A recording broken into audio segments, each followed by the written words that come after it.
Tudo bem?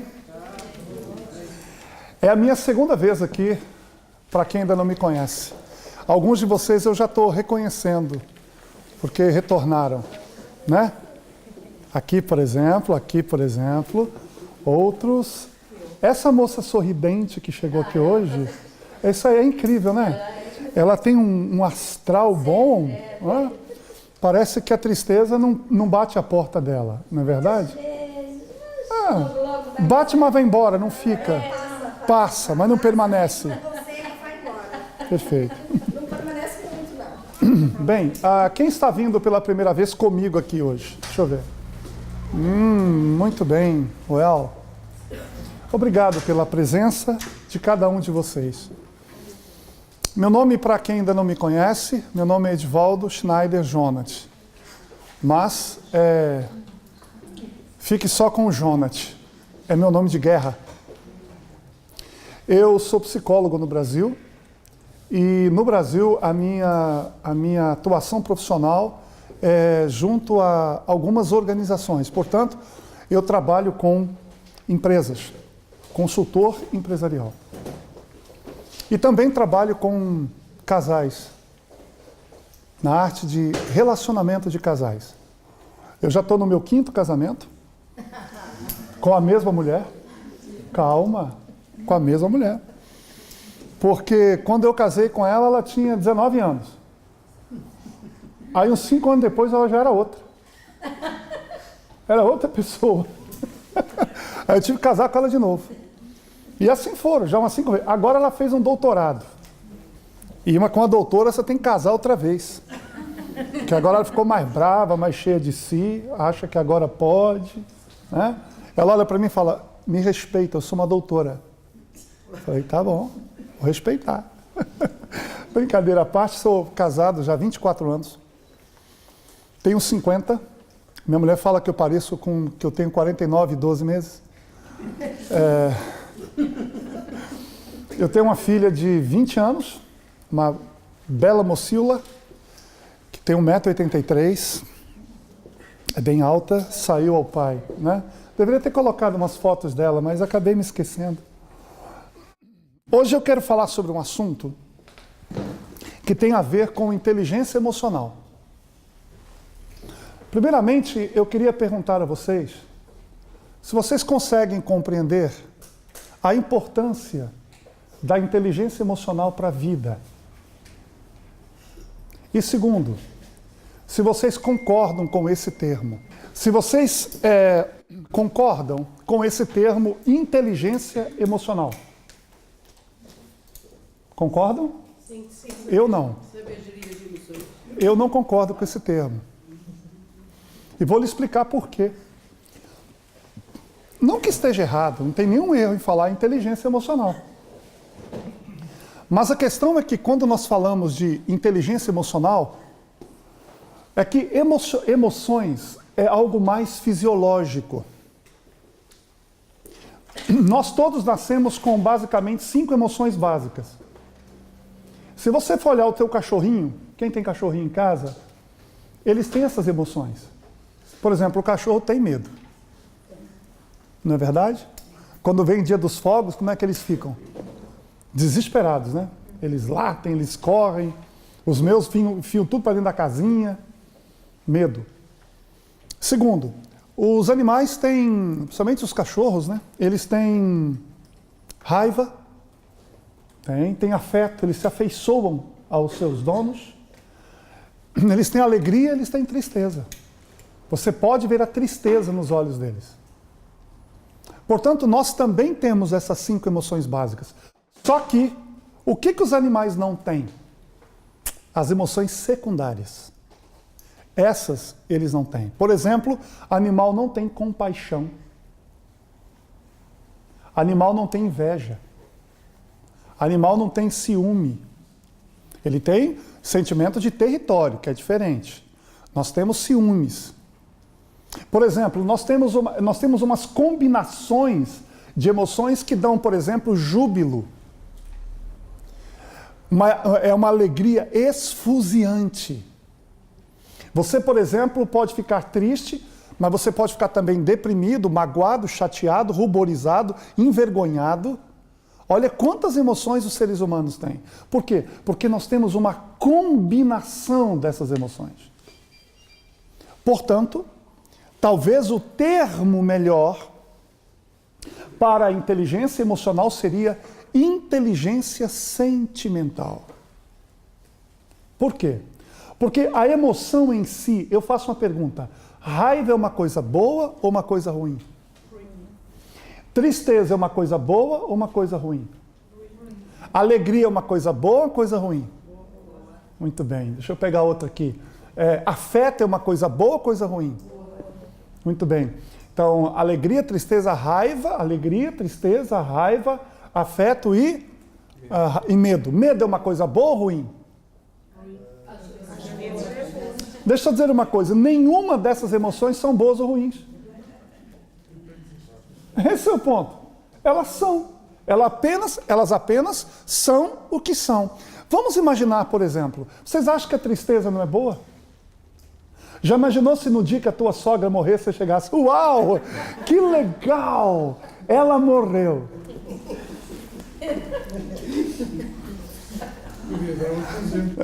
Podia dar outro exemplo, mas eu peguei esse de propósito. Foi para confundir a cabeça de vocês. Mas vamos pegar um grande amigo seu que morreu, você olha e fala assim, nossa, meu amigo morreu, que bacana, né? Deitadinho, está descansando forever agora.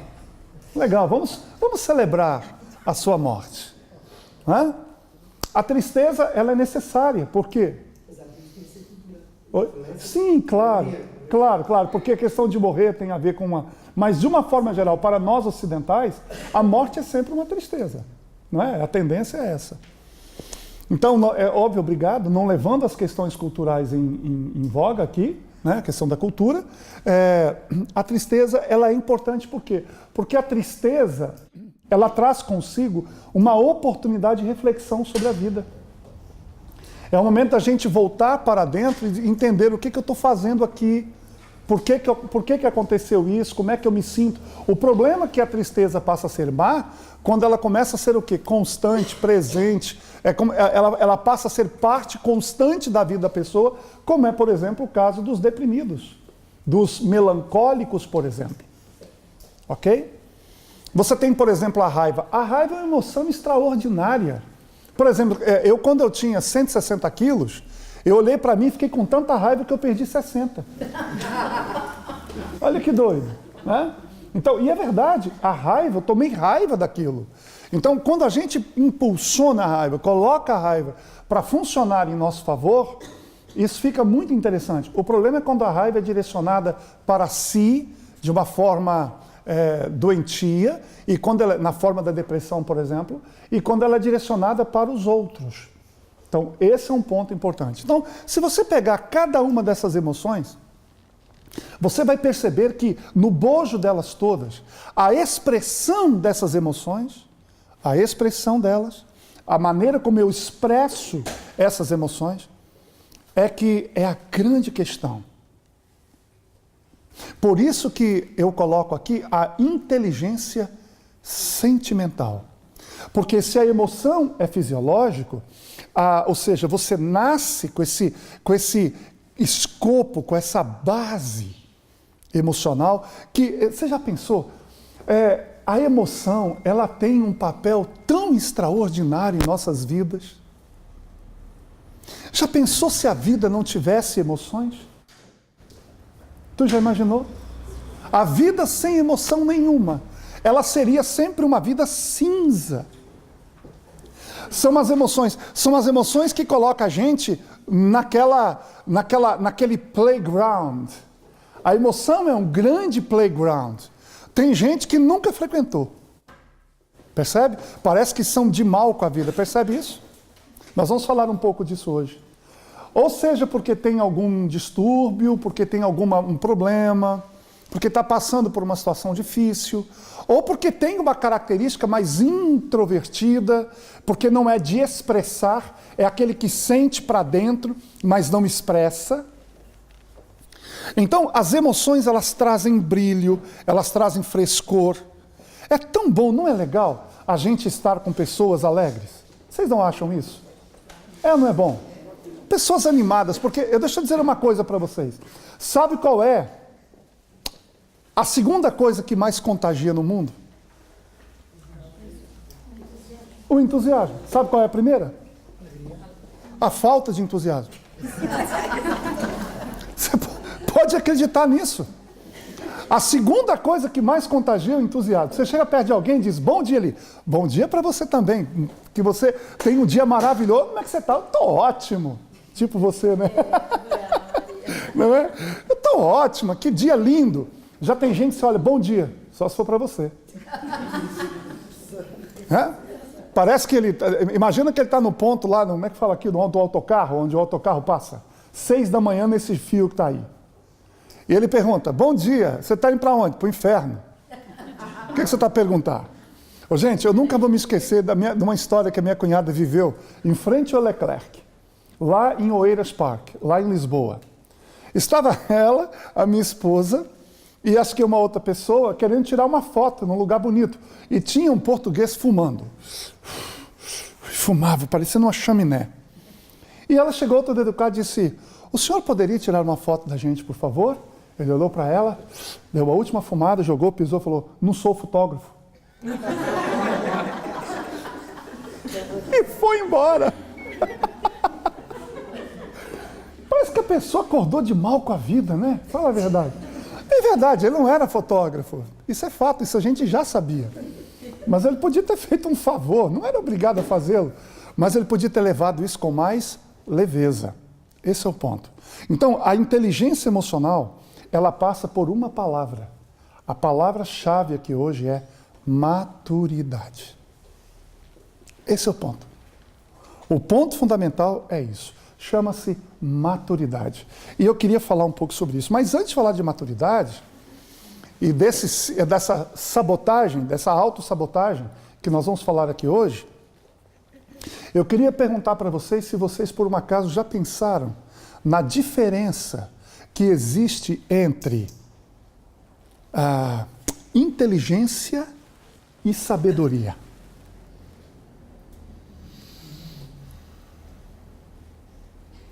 Eu não sei, parece que eu já te conheci de algum lugar, não sei se foi daqui? Ah, foi, então eu estava lembrando de ti. Vocês sabem qual é a diferença entre, ou já pensaram a diferença entre inteligência e sabedoria? Inteligência é capacidade, se calhar, de adquirir conhecimento. Desculpa?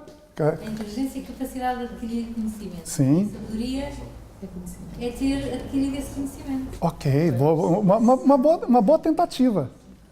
Uma boa tentativa. A inteligência vem do exterior, a sabedoria vem do interior. Melhorou a tentativa. Muito bom. A sabedoria também é um acumular de outras experiências. Outras experiências, né? Isso acumula sabedoria, porque a sabedoria é um acumular de experiências. Tá, eu quero colocar alguns questionamentos para vocês. Por exemplo, você já parou para pensar que nós confundimos inteligência com capacidade de retenção de conteúdo? Não é verdade? Aquela pessoa guardou um livro na cabeça, ele é inteligente. Quem disse? Ele tem uma boa memória. Uma coisa não necessariamente tem a ver com a outra. Então, inteligência, ela também vem da palavra intelligire. E se você pensar na palavra inteligência, ela significa nada mais, nada menos do que a capacidade que uma pessoa tem de perceber e conversar com o mundo que o cerca. Sabe o que é o inteligente? A inteligência a gente tem que usar muito mais para os relacionamentos do que para construir um foguete. Inteligência é aquilo que você chega num lugar, num ambiente, na família, você olha para aquilo e fala, o que está acontecendo aqui? Inteligência é aquele marido que chega em casa, olha para a esposa e fala, ela não está legal, deixa eu sair. É uma alternativa, né? É uma alternativa. Ou ela está cansada, minha mulher não está bem, eu vou tentar ajudá-la. Isso é sabedoria. Também. Isso. Isso eu quero dizer. Ou seja, eu estou falando no sentido de percepção. Ou seja, a capacidade de perceber o ambiente que me cerca, isso é inteligência. Como é que eu desenvolvo essa inteligência? Observando. Aliás, tem um livro muito bom do Daniel Goleman. Não, ele não foi lançado tão recentemente, mas bem mais recentemente que o Inteligência Emocional dele. Depois eu acho que ele lançou Inteligência Social. Ele falou do livro Foco. Já viram esse livro, Foco? Só escrito assim, Foco. F-O-C-O, Foco. Me parece que ele é um capa azul. E aí ele pontua algo que eu quero comentar com vocês, pais. Sabe como é que se desenvolve esse tipo de inteligência? Olhando no olho. Quando as crianças, e ele fala isso, ele escreve isso nesse livro Foco. Existem certas áreas do cérebro que produzem essa inteligência social que não podem ser desenvolvidas quando a criança tem contato com tecnologia. Ela precisa do contato com os colegas. Para quê? Para saber a hora de retirar o pé, a hora que ele foi, por exemplo, pegou o brinquedo do colega, ele vai ralhar. Como é que ele vai aprender isso? As reações, a menina, o menino, que é diferente, que tem postura diferente. Hoje, a meninada, como a gente diz lá no Brasil, os miúdos estão aonde? Muito fortemente. Nos tablets, nos computadores. Eles têm o quê? Eles têm muito conhecimento tecnológico, mas pouco conhecimento de gente. Como resultado, nós poderemos produzir uma geração com hipersensibilidade, ou melhor, hipersensível, mas com baixo nível de sensibilidade. Sabe a diferença? Hipersensível. Todo dodói. Se falar, magoa. Fica emburra, entra para dentro do quarto, não falo mais, não como, deprimo. Fico todo, porque papai ralhou comigo. Mas perdendo totalmente a sensibilidade. Qual sensibilidade? Para perceber a dor do outro, a empatia, para se colocar no lugar do outro, para perceber, calçar o sapato do outro. Por exemplo, dificuldade tremenda que a gente tem hoje de falar de mansidão. Está todo mundo nervoso. Eu nunca vi gostar de buzina como português. Parece que a buzina é a maneira de dizer eu te odeio. Não é assim? Então você não pode abrir o sinal. Se você não arrancar imediatamente, os cachorros saem correndo atrás de você. Buzinando. É um costume, talvez seja o hábito, né? Eu entendo isso, é um outro país, compreendo. Posso não aceitar, mas eu compreendo. Ou seja, as pessoas estão com nervos à flor da pele. E é interessante que a palavra mansidão, ela me faz lembrar, e eu nem entrei no assunto ainda, eu converso bastante, hein? A mansidão me faz lembrar o tempo em que lá na roça se amansava cavalo. Vocês já foram num lugar onde se amansa cavalo? Aquele bicho é louco. O cavalo ele solta fogo pelas narinas. Ele é muito voluntarioso.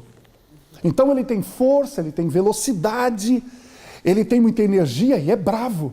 Mas aí aparece a figura do domador. E o domador começa a domar aquele cavalo. Passado algum tempo, olha que interessante. O cavalo continua forte. Ele continua rápido, ele continua veloz, mas manso. Então, sabe o que é mansidão? Vocês podem repetir? Diga, mansidão. É força sob controle. Entende? Por exemplo, paciência. Outra característica de uma pessoa com inteligência emocional, ou uma pessoa longânima. Vocês conhecem uma fisga, não conhecem?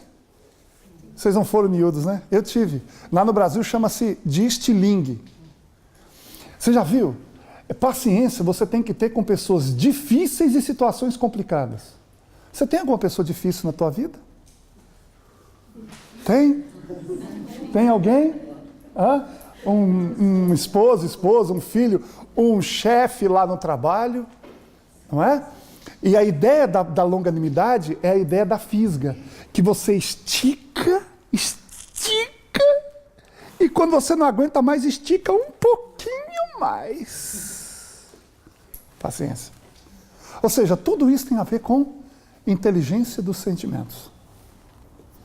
Então, inteligência é a capacidade da gente perceber o mundo que me cerca.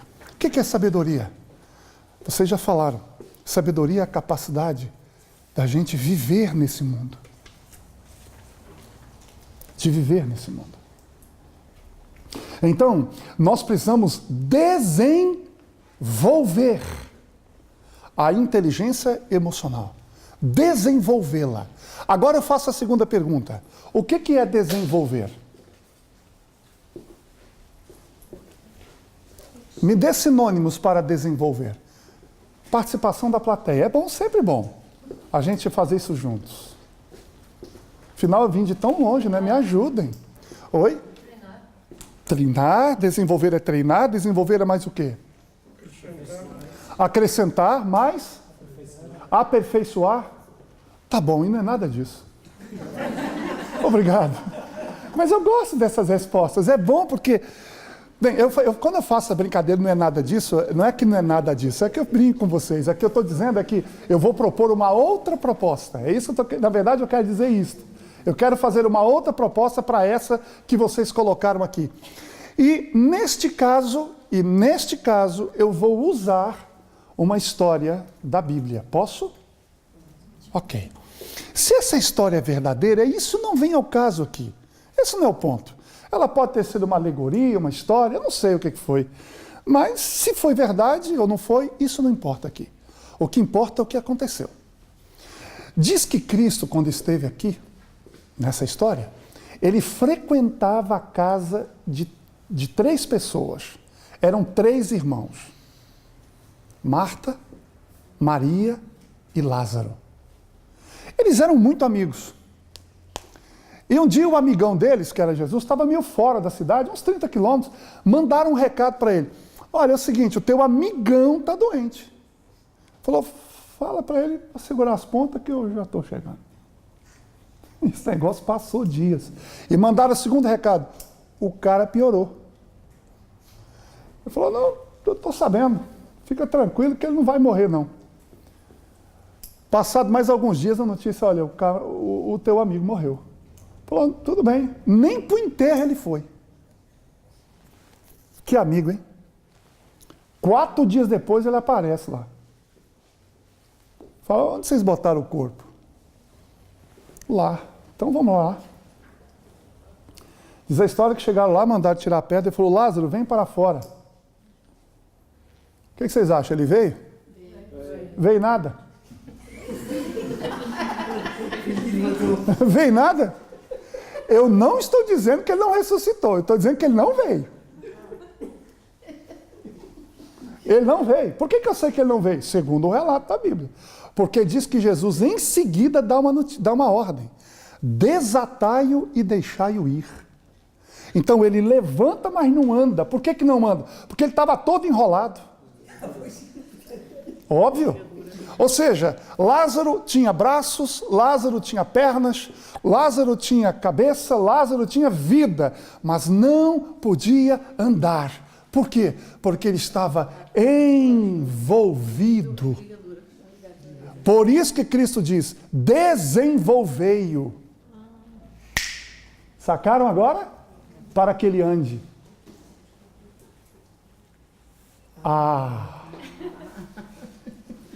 Entrou lá na cachola, né?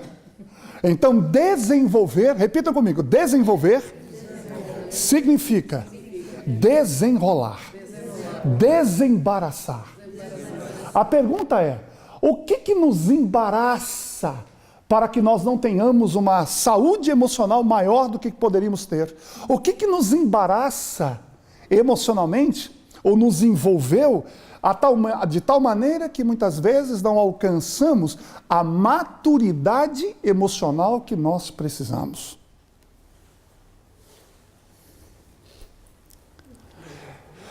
É nesse contexto que eu trago para vocês hoje esse tema, autossabotagem, já é um tema bem debatido. O que eu vou trazer para vocês aqui hoje é o pensamento de alguns psicólogos, como a doutora Kedman, no Brasil, por exemplo, outros pensadores, escritores de livros. Nós pegamos um pouco de cada coisa e eu quero trazer isto para vocês aqui hoje. Olha, uma das maiores fontes do sofrimento humano é exatamente porque o ser humano não consegue ser maduro o suficiente para lidar com as suas emoções. E exatamente porque ele não é maduro, é que ele produz o que a gente chama de auto-engano. Em outras palavras, a autossabotagem é uma forma de auto-engano, de auto-enganamento. Como que isso acontece? Primeiramente, vamos definir o que é uma pessoa madura. O que seria uma pessoa madura? Primeira característica de uma pessoa madura: ela conhece os seus pontos fortes. Ela sabe no que ela é boa. Mas já vou chegar lá. Então, ela conhece os pontos fortes dela. Ela diz assim: olha, o meu ponto forte, por exemplo, é comunicação. Portanto, eu posso me meter nessa área, eu posso investir nessa área, que eu tenho certeza que eu vou me dar bem, porque eu conheço esse ponto forte em mim. Mas a pessoa madura, ela também conhece os seus pontos fracos. Ela sabe. E aí é que é interessante. Quando a pessoa tem uma autoestima baixa, ela enaltece os seus negativos e diminui os seus positivos. Agora, quando ela é peito estufado, narizinho empinado, ela se auto-engana, ou seja, ela nega os negativos e só exalta os positivos, que às vezes nem o são. Então, esse é um ponto importante. Conhecer os pontos fortes, perceber quais são as características que você tem, e você tem muitas, e desenvolvê-las, melhorá-las ainda mais, e também apontar os seus pontos fracos e pensar assim: tá bom, eu tenho dificuldade nisso aqui. Como é que eu faço para ampliar isso? Como é que eu faço para melhorar isto?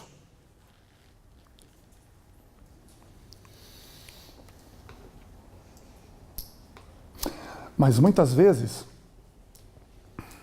nós não fazemos assim. Deixa eu te perguntar uma coisa aqui. Se eu fizesse uma pergunta para vocês, será que vocês me responderiam? Se eu dissesse assim: me fala 10 pontos fortes teus. Viu? Só veio porque... Talvez uns 2 ou 3 ou 4, mas 10? Assim, de bate-pronto? Talvez defeitos você sabia uns 50, né? Ok? Mas você sabe por que a gente tem dificuldade de fazer isso? Sabem por quê? Porque nós não tomamos autoconsciência de quem somos. Esse é o ponto. Sabe o que acontece conosco, amigos? Nós corremos tanto no dia a dia que nós não paramos para fazer uma reflexão sobre quem eu sou. Hoje, por exemplo, eu estava lá em Penela, estou já finalizando meus dias aqui. Quinta-feira que vem, cedo, eu viajo para Londres. E existem algumas coisas que estão me preocupando no Brasil, coisas que eu tenho que resolver, preocupação no sentido de resolução, não de ansiedade, mas de resolução. E minha filha me liga e me vem com uma conversa difícil de responder. Eu, no meio de um estudo de inglês, me torrando o cérebro. E aí eu falei: tá bom, filho, isso não é bem assim, isso não é tão simples, explicar dessa forma, e tal, e tal. E ouvi ali um pouco, pedi licença, porque eu estava envolvido naquilo. Depois eu parei e pensei assim: o que é tão importante na minha vida que eu não tenho tempo para ouvir a minha garota? Parei tudo, liguei de volta. Fala. Vamos conversar. Só que tem uma coisa: aquele momento eu perdi. Eu posso melhorar, mas aquele ali, ele não volta mais. Mas eu pergunto: vou reclamar por causa disso? Não, eu vou aprender. E esse é um ponto importante. No processo da maturidade emocional, qual que é a grande questão do ser humano? A grande questão do ser humano é que nós detestamos cair. Cair. Cair. Você percebeu? Você já tomou um tombo no meio da rua? Já? Qual a primeira coisa que você fez? Olhou para o lado, não foi? Se alguém estava olhando. E você caiu igual a jaca.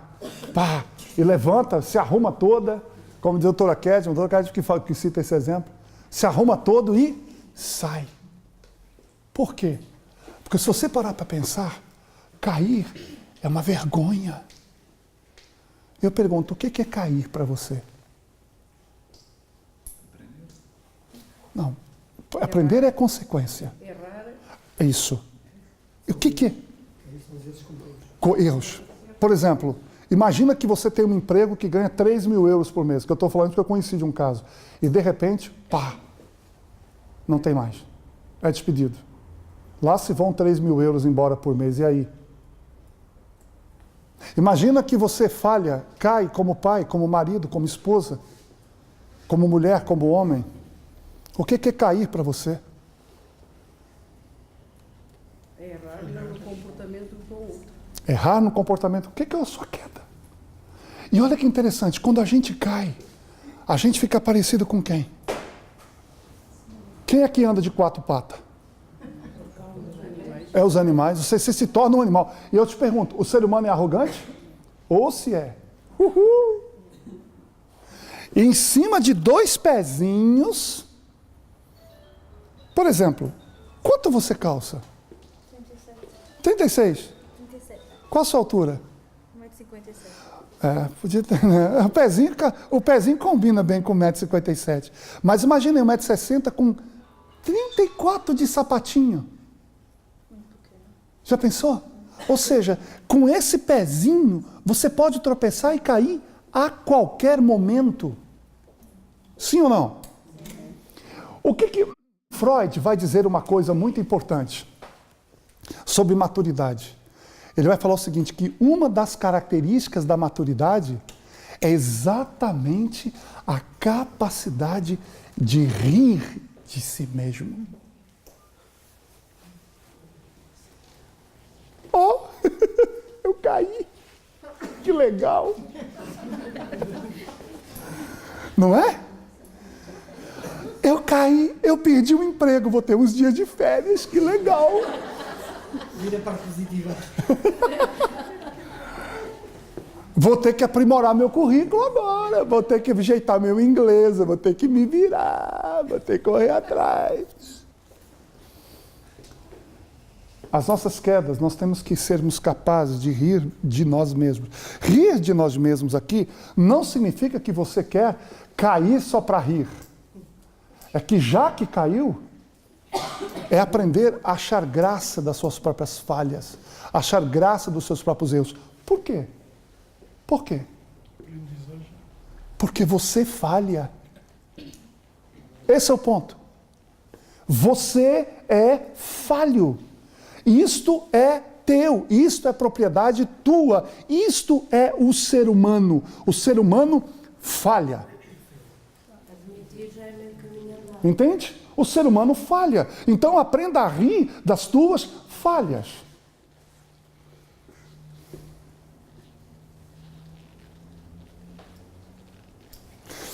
Lacan vai dizer dos momentos que nós temos que ter. Primeiro, ele fala do momento de observar. Segundo, é aquele momento de... Desculpa, observar não, é o momento de entrar em contato. Você entra em contato com a coisa. Depois você gasta um tempo observando. E por último você faz o quê? Você vai degustar aquilo.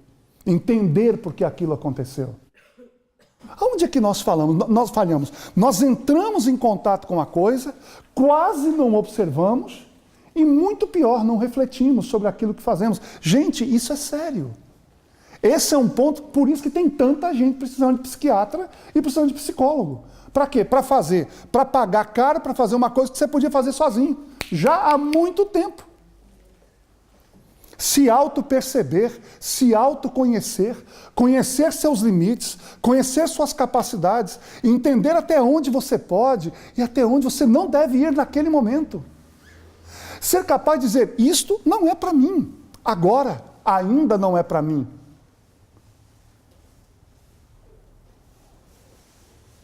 Quando eu comprei minha bicicleta pela primeira vez, eu achei que eu nunca ia andar naquilo.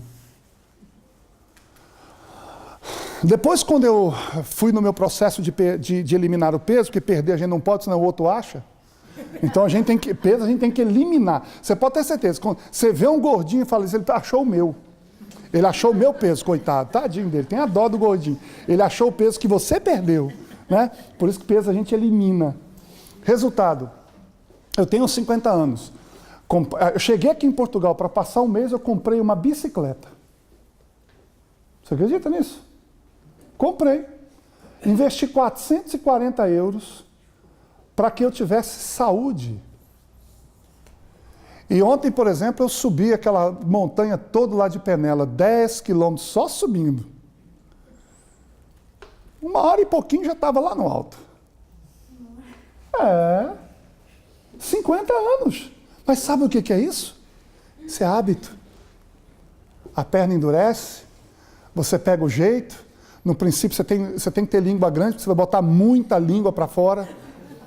Né? Aliás, quem é fofoqueiro, pega uma bicicleta, vai correr, sabe? Ali, vai aparecer o tamanho dessa língua, de tanto que vai arfar, né? De tão cansado que vai ficar. Não é verdade? Só que tem uma coisa, o que eu percebi? Eu estou lá subindo a serra, todo feliz da vida, de repente olha atrás de mim, lá vem um magrelinho, né? Naquelas de rodinha, e passou por mim igual uma bala. Falei, caramba, eu achando que eu estava bom. Eu falei, vou pegar ele. Foi igual um foguete. Primeiro que a minha é de rodona, né? Ela segura mais no asfalto. Não dei conta. Mas eu falei, quer saber de uma coisa? Ele tem 20 e poucos anos, talvez, pela idade. Eu tenho 50, eu estou bem. Ou seja, não adianta eu querer ser ele. Até tem uma frase que tem ali em Aveiro, em Leiria, que é muito interessante. Esse dia eu estive lá, eu passei o carro, é um local bem apertado, parece que é para a gente ler. Fala assim, assuma o teu papel, porque todos os outros estão ocupados. Eu achei muito interessante essa frase. Assuma o teu papel, porque todos os outros já estão ocupados, então usa o teu. Então, olha que interessante, eu saber que, apesar das minhas limitações de 50 anos, eu ainda posso fazer o máximo que eu posso fazer aqui.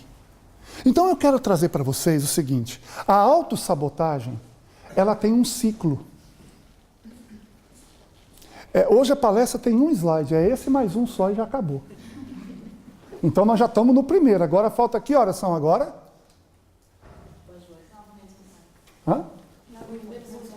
8 menos um quarto, 7h45 é isso, né? Muito bem. Então tem que terminar 8 horas, né? Eu tenho mais 15 minutos para fechar aqui. Então, olha só, eu quero falar agora para vocês sobre esse ciclo da autossabotagem. Por que isso acontece conosco? Qual que é o ciclo dessa imaturidade que muitas vezes acaba aparecendo com a gente? O primeiro aspecto do ciclo da sabotagem começa com o medo. Sempre será o medo. O medo é a nossa principal emoção, já que nós estamos falando de inteligência emocional. Por que ela é a nossa primeira grande emoção? Porque foi a primeira emoção que nós sentimos em nossa vida. De repente você sai de um ambiente tranquilo, quentinho, seguro e vai para um lugar que te dá um tapa no bumbum, luz na cara, gente falando, aquela bagunça toda, sangue para todo quanto é lado, e você está no meio daquilo tudo, não vai ter medo? Por isso que rapidamente eles dão um jeito de envolver o bebê e entrega para quem pariu o Mateus que o embale. Né? Tome essa criança, porque é teu. Toma que o filho é teu. Ou seja, o medo está presente ali. O medo é essa emoção que depois nós vamos carregar conosco durante toda a nossa vida. Obrigado. Que é aquela questão da fuga, né?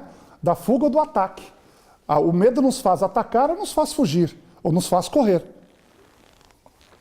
Ou em alguns casos nos paralisa. Ou seja, é um trauma do nascimento, permanece toda a vida. O trauma do nascimento, de alguma forma, não é que ele permanece pelo resto da vida, mas é uma experiência que vai marcar a vida dessa criança e, obviamente, que isso pode ser atenuado ou não de acordo com aquilo que ele vai receber depois. É um processo de aprendizagem. Aliás, eu sempre falo uma coisa, a gente só aprende e só cresce em cima de duas situações. Em cima do que não sabe e em cima daquilo que erra. E não há crescimento sem dor. Se você quer que teu filho cresça, se você quer crescer, se você quer que alguém esteja do seu lado cresça, não tente poupá-lo da dor ou do sofrimento. Se necessário for para o crescimento, é isso que eu estou dizendo. Que às vezes eu estou falando dessa dor e do sofrimento, apesar de que dor e sofrimento é coisa diferente. Sofrimento é uma escolha, dor não. Bateu a canela, não está doendo não, gente. Eu escolhi não doer. Está lá sangrando, não, dói não. Eu escolhi, você está morrendo de dor. Agora, o sofrimento é sempre uma escolha. O problema é que a gente tem dificuldade de entender isso, porque escolha é diferente de culpa. Então, responsabilidade não é a mesma coisa que culpa. Ou seja, eu sou responsável pelo que acontece comigo na vida, mas não significa que eu tenho culpa disso. Então, olha, eu sou filho, exemplo, eu sou filho, meus pais me rejeitaram, não tenho culpa. Uma outra família me adotou, não tenho culpa. Essa família me maltratou, eu não tenho culpa. Mas a pergunta é, o que você fez com isso?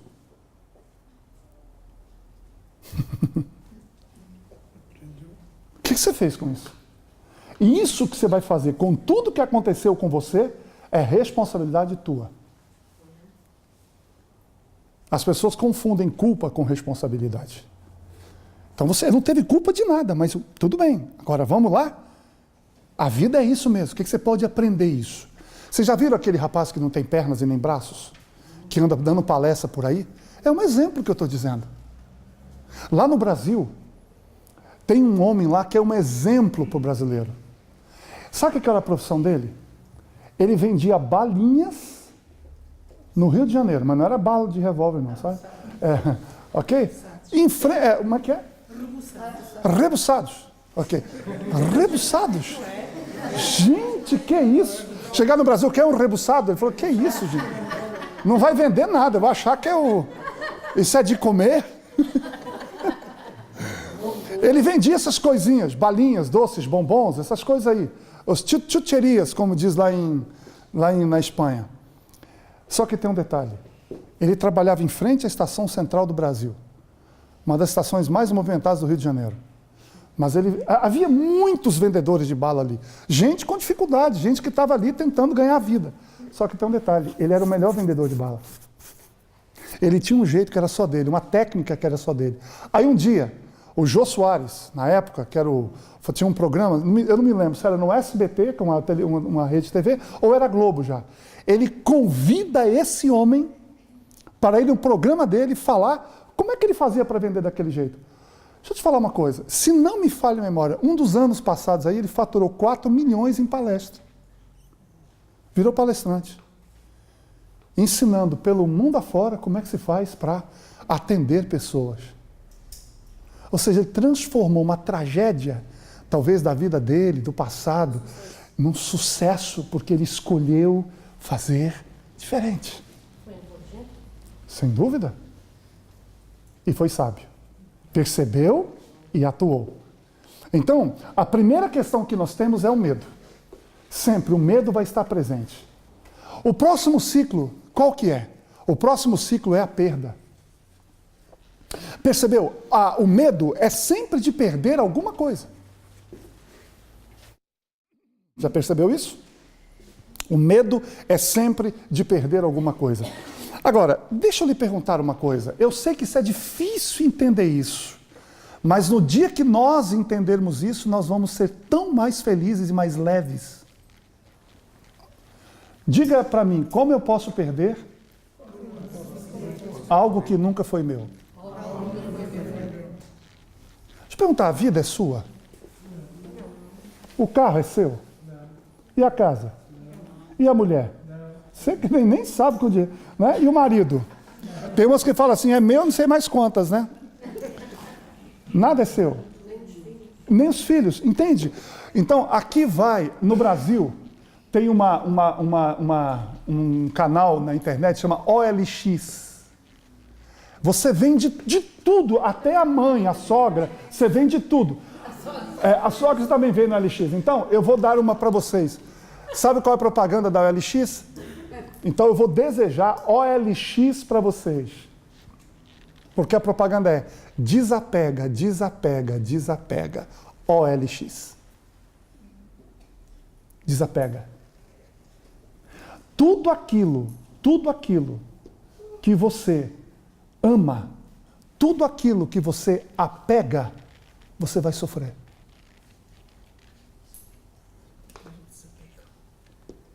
Agora, a questão é, aí você fala assim, Não se pode dar o caso de não se apegar a nada e ficar vazio? por isso que eu vou colocar o ponto. Isso que eu vou colocar o ponto. Eu tô propondo, sua pergunta ela é muito interessante.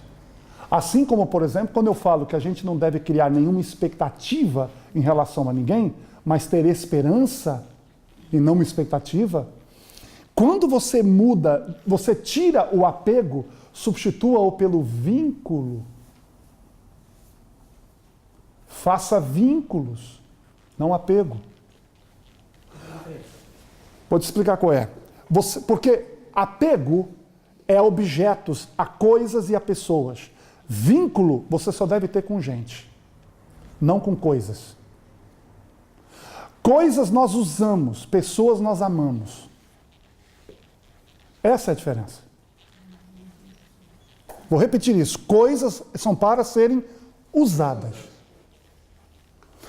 Eu me lembro de um amigo que no Brasil ele é muito rico, mas não era. Ele era um homem que ele vendia sapato na rua como camelô e se tornou muito rico. Eu posso falar o nome dele aqui porque isso é uma coisa boa. Chama-se Miranda. Mora lá meu vizinho, uma pessoa que nós amamos muito, um homem de caráter, um homem trabalhador, de uma linda família. Miranda. E um dia eu me lembro que ele comprou um carro zerinho. E ele foi para a fazenda dele. Uma boa parte de asfalto, obviamente, mas quando entrou mesmo na fazenda, era estrada de chão. E alguém, muito buraco, poeira. E alguém falou assim, mas Miranda, você vai botar esse carro? Ele falou assim, ué, não é para usar? Carro é para quê? Agora você quer que eu vá a cavalo, bicicleta, a pé, e deixe o carro lá na cidade? Então para que eu quero o carro? Eu não vou andar que nem um maluco na estrada, mas eu vou com cuidado, eu vou usar. Então coisas nós usamos, pessoas nós amamos e nos vinculamos a elas. O que é vínculo?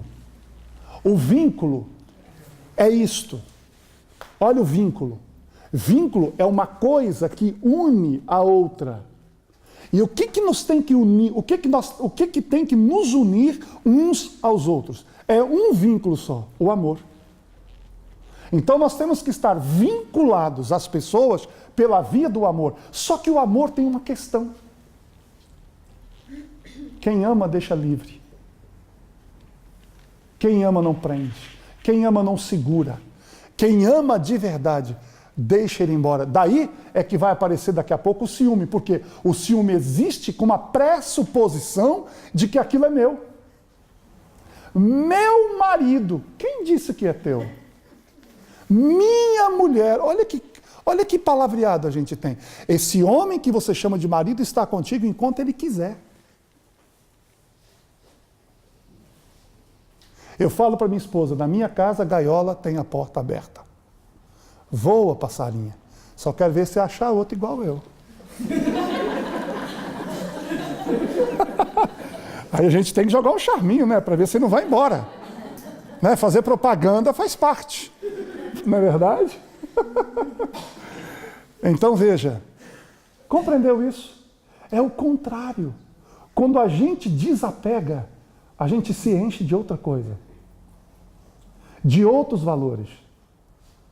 De outras questões. Que são muito mais significativas para a vida.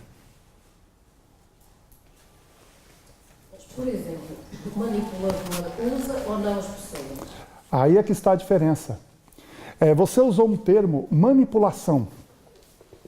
Isso é muito interessante. O manipulador, ele não usa ninguém. Essa é uma primeira questão que a gente tem que entender. O manipulador, ele tem uma característica que as pessoas que têm algumas carências, porque o que nós buscamos nas pessoas?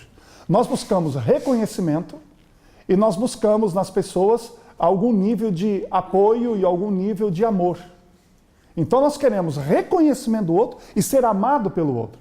Quando o manipulador encontra uma pessoa com muita deficiência nesta área, ela simplesmente se deixa enganar pelo manipulador. Então, nós vamos partir do pressuposto assim, ninguém engana ninguém, as pessoas se deixam enganar. Porque eu não consigo fazer essa leitura de que alguém me enganou. Ninguém me engana. Na verdade, eu me engano. Eu me enganei. Então, eu sempre vou puxar para eu sou responsável por. Eu sou responsável pelos enganos que me fizeram. Eu sou responsável pelas traições que eu entendo que me fizeram. Eu sou o responsável. Culpado não, mas responsável eu sou. Aí eu quero terminar dizendo, a diferença do líder para o manipulador é simples. O manipulador, ele envolve pessoas para atingir objetivos pessoais. Enquanto o líder, ele envolve pessoas ou incentiva pessoas para atingir objetivos comuns, objetivos de todos. Então, ou seja, ambos têm as mesmas ferramentas, usadas para objetivos diferentes. Então, a segunda questão aqui é a perda. Sempre com a ideia de perder alguma coisa. Eu estou perdendo alguma coisa, isso me dá medo. Logo, óbvio, eu perco, o que acontece? Eu sinto culpa. A culpa é o próximo ciclo. Então começa com a perda, começa com o medo vai para a perda leva à culpa. A doutora Kedman, que estava fazendo uma palestra exatamente sobre esse tema, ela conta uma história que ela estava indo para uma... A doutora Kedman é uma psicóloga do Brasil muito boa, por sinal. Excelente ela. Ela conta uma história de que ela estava indo fazer um encontro numa empresa com um outro colega, um outro psicólogo. E de repente você precisava anotar algumas coisas que ele buscou uma lapiseira dentro da blusa e não encontrou. Ela falou assim, não, mas eu tenho uma Bic aqui que dá para escrever. Ele falou, não, ela é uma Bic também, mas quem me deu foi o meu netinho. Aquela Bic que custa uma mixaria não era mais uma Bic comum, era uma Bic que foi dada pelo netinho. E se ele perde essa caneta, como é que ele fica? Ele fica se sentindo o quê? Culpado. Ele fica se sentindo culpado. Então, uma vez que a pessoa sente culpa, para onde que ela vai? Qual que é o próximo ciclo? Para a raiva. Para a raiva. E a raiva volta para o medo. Então, aqui está o ciclo completo. Aliás, pessoas mal-humoradas são pessoas que carregam muita culpa com elas. Pessoas que não têm alegria pela vida, é porque tem muita culpa com ela. Aliás, as 3 grandes fontes da depressão é raiva, culpa e tristeza. Raiva, culpa e tristeza. E é uma coisa interessante. Nesse caso aqui da perda, por exemplo, uma das coisas que leva à tristeza é exatamente a perda. Eu sempre falo o seguinte, uma coisa é perder coisas. Uma coisa, eu já perdi 2.000 euros na Itália. Na verdade, me roubaram lá em Treve, né? Que é lá? Não é Fontana de Treve, é numa estação que tem lá, muito famosa. Uma estação de trem, de metro que tem lá. Termini, estação Termini. Tem a Cornélia, Termini, Colosseu. Aí cheguei na Termini, eu não queria deixar meu dinheiro no hotel, com medo de, sei lá, eu vou ficar comigo, tá mais seguro. Deixei aqui. Enfiaram a mão aqui e levaram. Como? Não sei. Pensa, eu sem um tostão em Roma. Fiquei liso, lese e louco. É ruim, viu? A sensação é horrível. Só que tem uma coisa. Liguei para o Brasil e falei, Ricardo, Ricardo, meu sobrinho, manda aí uns 1.000 euros a mais para mim, que estou precisando, cara. Meu falou, foi, tio. Falou, manda aí, mandou.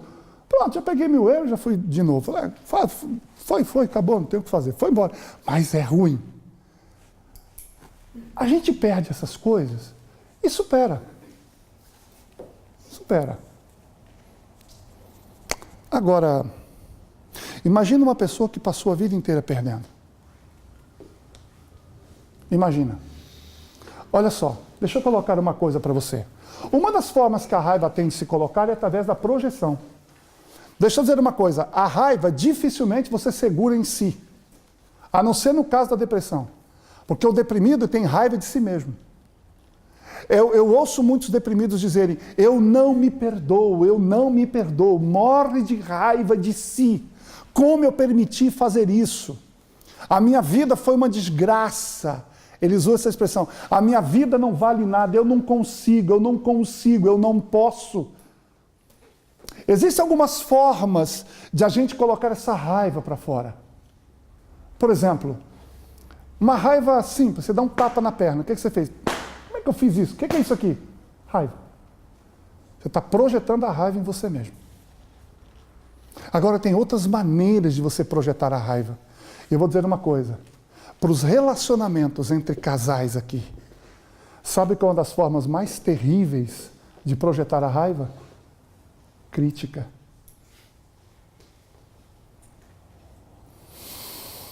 Diga para mim essa frase, todo crítico é um raivoso.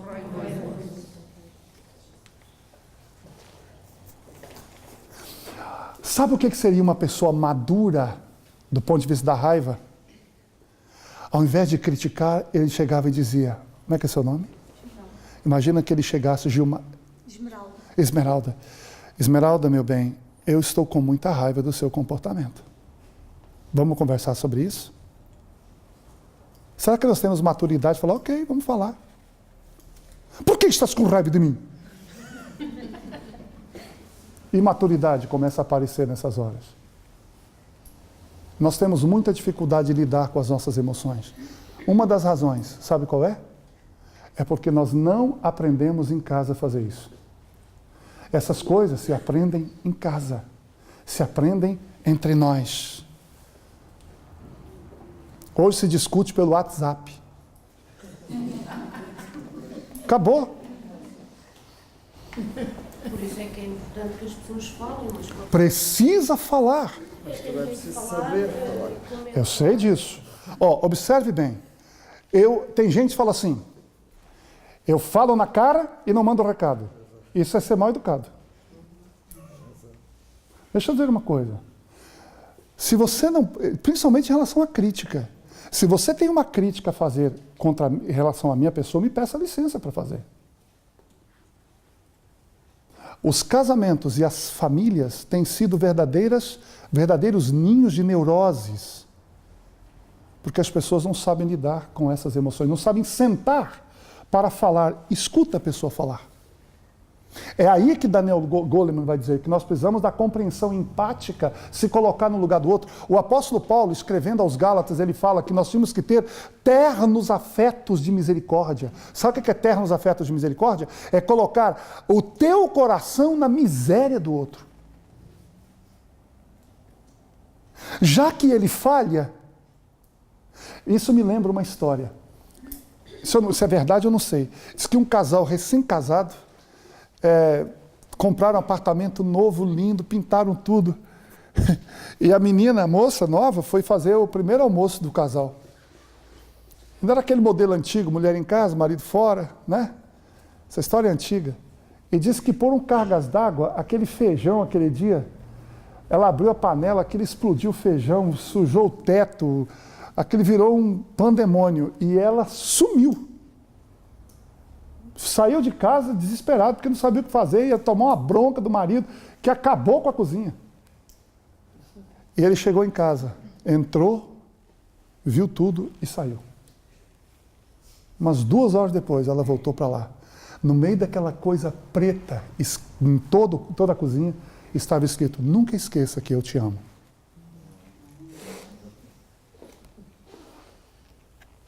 Começou bem esse casamento, hein? Eu não sei como é que terminou esse dia. Deve ter terminado bem, né? Fala a verdade. Depois de um negócio desse, não é verdade? Então, olha só, muitas vezes nós projetamos a raiva nas pessoas. Só que, veja bem, entre o medo e a perda, aí começam a aparecer alguns sentimentos. Por exemplo, ansiedade e angústia. Percebeu? Olha como é que os sentimentos vêm junto com o medo. O que é ansiedade? Eu já falei, excesso de futuro. O que é angústia? Não tem saída.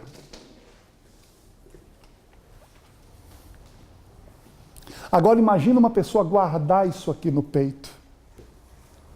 Entende por que a família deveria ser um ambiente onde nós pudéssemos falar do que sentimos sem sermos criticados por isso? Ou condenados por isso? Então o que acontece? Entre o medo e a perda tem ansiedade e angústia. Essa ansiedade, esse aperto no peito, essa preocupação excessiva, porque o medo está presente ali. Sempre o medo da perda. E angústia? Angústia é quando não há solução. A angústia aparece quando não há saída. Aí é a angústia. E é interessante que a angústia é algo que o indivíduo percebe, não necessariamente que não tenha saída. É que ele, naquele momento, percebe não ter saída. Mas a coisa insiste. Entre a perda e a culpa vem a mágoa e o ressentimento. Mágoa com quem? Ou com quem foi a causa, o causador da perda, ou muitas vezes mágoa e ressentimento consigo mesmo. Deixa eu contar uma história para vocês do Steve Jobs. O criador da Apple, ou Apple, como vocês chamam aqui. Eu não sei se vocês conhecem a história dele, mas a mãe dele eram pessoas muito simples, muito pobres, e o sonho da mãe, enquanto menina, era estudar. E ela conseguiu entrar numa faculdade. Na faculdade ela conheceu o pai do Steve Jobs. E ela engravidou. O pai não reconheceu o filho. E ela teve que voltar para casa. Sem condições de educar e de ficar com Steve Jobs, ela colocou a criança para adoção. Mas com uma cláusula que ele deveria ser adotado por uma família com condições econômicas para poder dar educação a ele que ela não teve condições de dar. E aí estava o Steve Jobs dentro de um local de adoção e chegou um casal de advogados, muito bem de vida, muito bem de situação. Quando eles estavam com a papelada praticamente assinada, veio alguém e falou assim, mas chegou uma menininha que vocês tanto queriam, e eles rejeitaram o Steve Jobs. Segunda rejeição. Depois disso, ele foi educado por uma família de classe média, que por causa das dificuldades não puderam dar as condições. Sabe o que o Steve Jobs carregava dentro dele? Mágoa, ressentimento. E isso matou. Um câncer. Lembra que o câncer é uma doença auto? Então, deixa eu dizer uma coisa para vocês. O câncer está também, eu estou colocando também, porque não é só isso, ele está também ligado às emoções. Por exemplo, uma pessoa que tem muita raiva, provavelmente vai ter câncer nos rins. Por quê? Excesso de produção de corticoides, adrenalina, noradrenalina. As emoções estão matando as pessoas. Fisicamente, emocionalmente, trazendo baixa qualidade de vida. Por causa da mágoa e por causa do ressentimento. Tem uma saída para o ressentimento. Chama perdão. Eu falei isso na aula passada. Perdão é você abrir mão do ressentimento. Perdão é uma escolha. Aliás, eu quero convidar vocês a viverem em estado de perdão. Sabe como é que é isso? Não importa o que fizerem comigo, já está perdoado. O que vocês acham dessa proposta? O que vocês acham? Perfeito. Aí você fala, mas é muito difícil. Apego. Tá vendo? Não é difícil. Você entender que o perdão te beneficia. E mais a mim do que ao outro. Sem dúvida. Ninguém entendeu aquela frase de Cristo. Se alguém me bater na face, entrega-lhe a outra. Você fala, isso é humilhação? Não, isso é controle. Na primeira vez que ele te bateu, você não viu. Na segunda, você está dizendo para ele fazer. O controle é teu. Mudou. Ele, olha, muda a perspectiva. Se alguém lhe pedir a túnica, dele também a capa. A túnica ele te tomou, não a capa, é eu que estou te dando. Não é mais você que está me tomando. Não é o que você faz comigo, é o que eu permito você fazer. É aí que está a questão do controle. E a gente parte do pressuposto que nada é meu mesmo. Pode levar. Só tem uma coisa que você não me tira. A minha paz. Isto me pertence. A mágoa e o ressentimento. Para onde leva a mágoa e o ressentimento? Para a vingança. Você sabe que o depressivo vinga em si mesmo? Ele vinga em si mesmo. E essa vingança, ela é apresentada de várias formas. A crítica é uma delas. Entre a culpa e a raiva aparece o ciúme e a inveja. O que é o ciúme? O ciúme é o seguinte: existe algo que eu acho que é meu e você tirou de mim. Isso é ciúme. E na inveja? É que você tem alguma coisa que eu não tenho. Percebe? Na inveja, deixa eu só explicar isso para vocês. Na ambição eu quero sempre mais. Na cobiça eu quero o que é seu. Na ganância eu quero só para mim. E na inveja eu não quero que você tenha mais do que eu. Então se eu e você tivermos um carrinho velho, não tem inveja. Mas deixa eu com o meu carrinho velho e você aparecer com BMW. Roubou aonde? Roubou de quem? O invejoso não fala assim, parabéns, puxa, você conseguiu trabalhar e economizar. Me ensina como é que faz isso, porque eu não consigo. Me dá uma carona no teu carro? Estou feliz por você. O invejoso fala assim, estou feliz por você. Mordendo a língua. Aí você fala assim, morra. Olha aí, as relações humanas, terríveis isso. Né? O ciúme e a inveja leva ao quê? Leva aos jogos.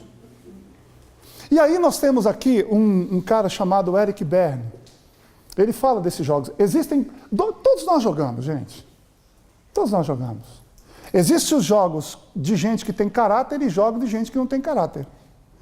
Como é que é o jogo de quem tem caráter? Primeiro que a vingança aqui por causa da mágoa, da culpa... Você quer ver uma coisa que mata a esposa? O marido chega em casa e fala assim, nossa, mas a esposa do fulano está enxuta, hein? Ela fala, para mim você não olha. Ela fala assim, eu vou fazer esse camarada me olhar. Não é verdade? Ou seja, o que ela está querendo? Atenção e reconhecimento.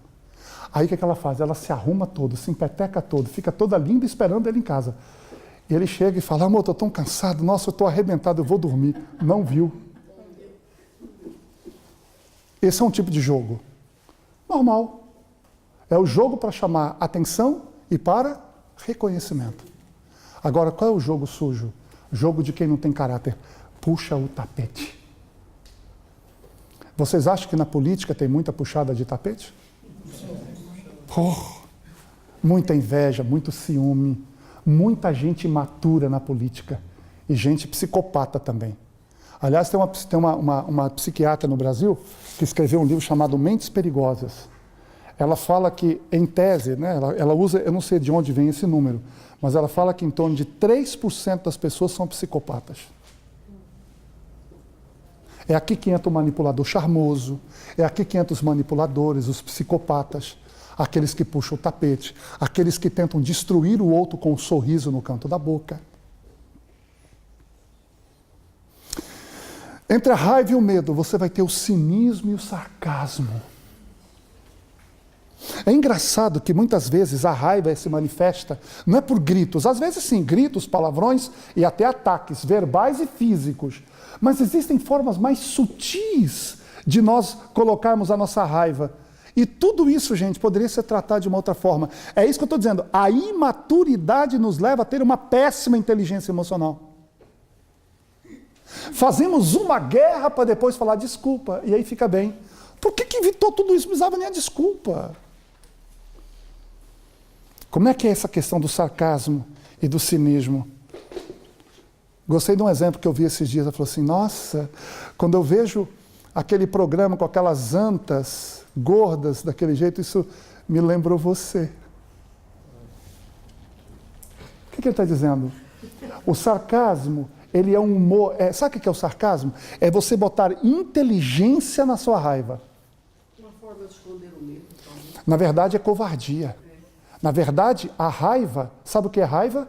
A raiva de verdade é uma segundo um autor chamado Emílio Romero, ele fala que a raiva é a pavonice de quem não quer admitir que no fundo está com medo.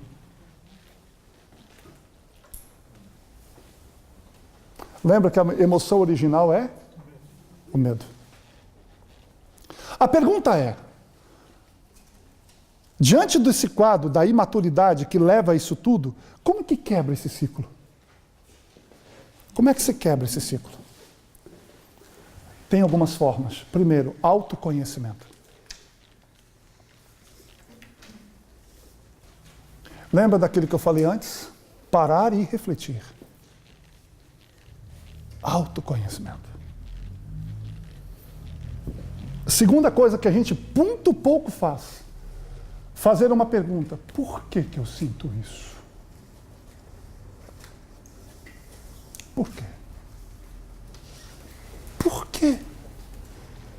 A terceira coisa, a motivação. O que eu quero com isso? Aonde eu quero chegar com isso? Que tipo de vida eu quero?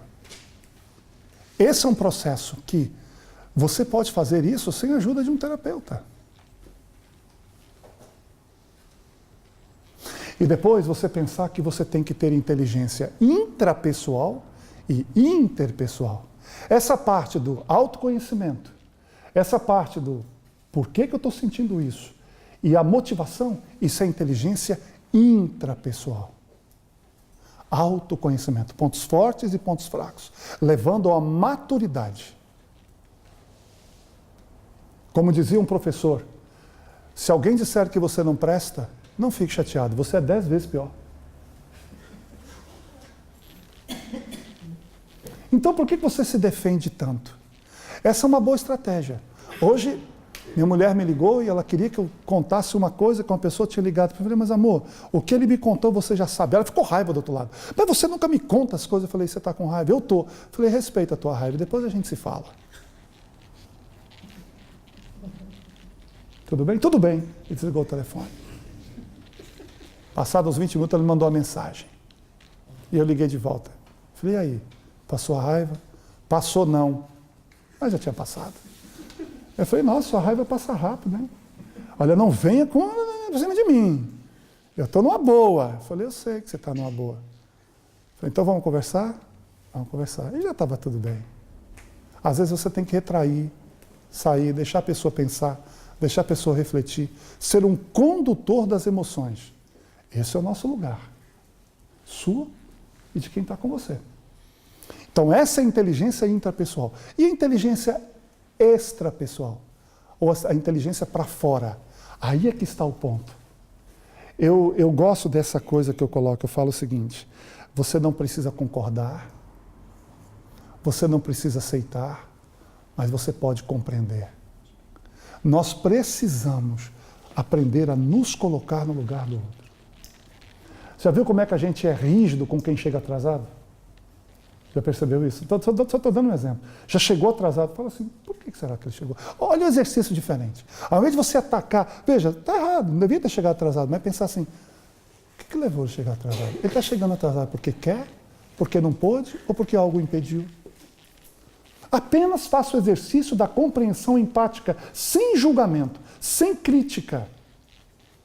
Se você fizer isso, você vai começar a ver o mundo por um outro prisma.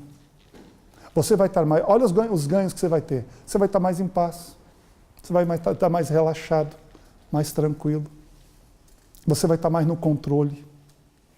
Você não vai dar tanta importância ao que os outros pensam de você, porque o que ele pensa de você é problema dele, não é seu.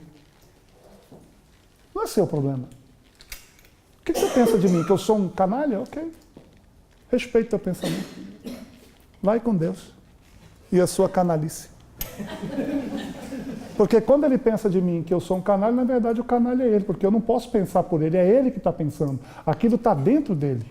Lembra que eu falei? O que João fala de Pedro, João fala mais de João do que de Pedro. Portanto, para quebrar o ciclo, para quebrar esse ciclo, nós precisamos efetivamente desses passos que eu dei para vocês aqui agora. Começar a ter autoconsciência, pontos fortes, pontos fracos, ver o nível de maturidade, entender por que a tua motivação, isso é inteligência intrapessoal e extrapessoal, ter compreensão empática, com isso voltado para o outro, entender o outro, compreender seus motivos, suas razões, seus porquês. Você pode no final não concordar com nada disso, pode até punir se necessário for, mas não com raiva. A raiva cessa porque você se colocou no lugar do outro. Portanto, o que no fundo é o ciclo da autossabotagem? É o auto-engano. Qual é o auto-engano? Eu não reconheci que eu sou falho, me engano com isso e fico inventando uma série de coisas. E ainda tem uma outra coisa que eu posso fazer, sabe o que é? Sublimar. Sublimar. Mecanismo de defesa de todo não é ruim, sabia? Mecanismo de defesa é como uma muleta para quem quebrou a perna. O problema é você continuar andando com muleta o resto da vida. A perna já está colada, certinho, e você continua andando de muleta. Sublimar. Sublimar é de uma importância incrível. Por exemplo, Mozart. Mozart trabalhava freneticamente. O Papa e o rei pediam para ele fazer uma composição cada quase domingo. E ele estava com muita raiva. O que ele fazia? Ele sabia da falcatrua que havia entre o Papa e o rei. E aí ele compunha músicas, por exemplo, algumas músicas, atacando exatamente aquilo que estava acontecendo ali. Só que eles nem imaginavam. Michelangelo, por exemplo, pintando desesperadamente uma forma de colocar para fora, sublimar. Então você pode sublimar pintura, música, você pode fazer qualquer coisa, mas sublima isso. Às vezes na sublimação você encontra saídas, escapes para esse maldito ciclo de autossabotagem que muitas vezes nos leva a não sermos plenamente eficazes. Bem, por hoje é só. Espero que tenha sido útil para vocês mais uma vez. E você não vai gostar do que eu vou falar, mas essa é a minha última apresentação. Ela queria que eu viesse semana que vem, não vou poder voltar. Vai ser difícil para mim. Tá bom? Vai, mas volta a outra altura. Não, uma outra altura. Eu vou voltar com a mesma altura. Outra altura, não. Não me faça voltar, porque eu já tenho 2 metros. Estou brincando. Eu já aprendi esse jeito de falar.